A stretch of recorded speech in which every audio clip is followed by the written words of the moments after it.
Bonjour à tous, je vous présente aujourd'hui la balance de cuisine de la marque Anmir. Donc cette balance est arrivée dans ce joli packaging qui fait vraiment qualitatif. Donc elle était dedans, je vais vous l'ouvrir. Voilà, bien protégé avec de la mousse, du papier bulle. Donc c'est vraiment sympa, ça fait joli produit. Voilà, je le range. Donc, Anmir.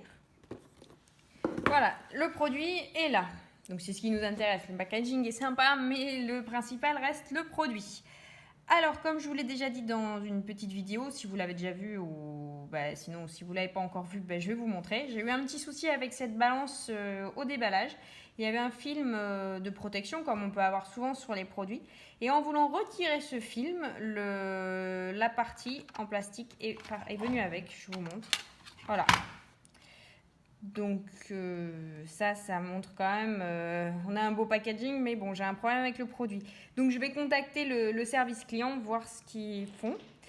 Et on vous tiendra de toute façon au courant dans notre test du retour ou non du service client, voir s'ils font quelque chose et si on peut faire confiance à cette marque.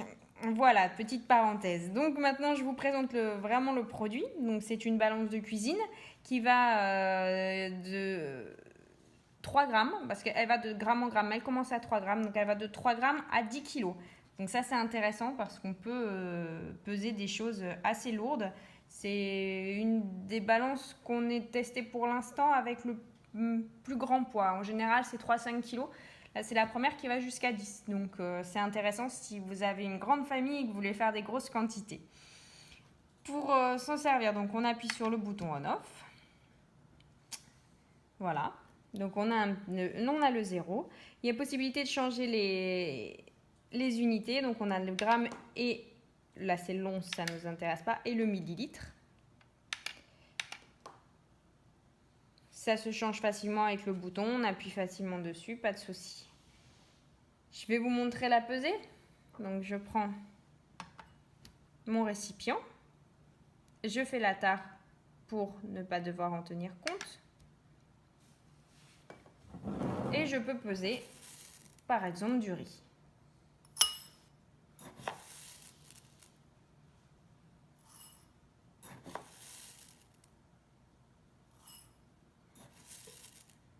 On cherche à avoir 60 g de riz.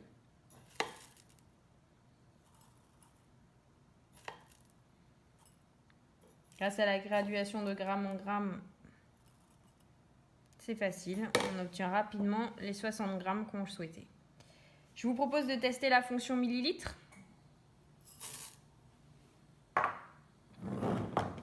Pour cela, je prends un verre que je pose sur ma balance. Je n'oublie pas de faire la tare et je vais peser 100 millilitres.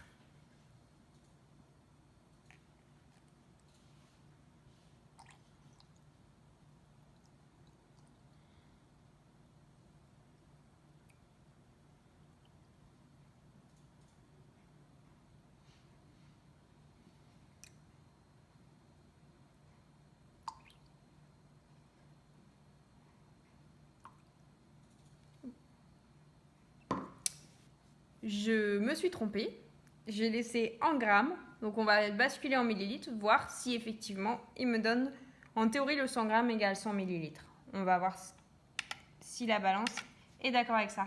Et oui, 100 g égale 100 millilitres. Parfait, c'est de l'eau donc on n'a pas de souci.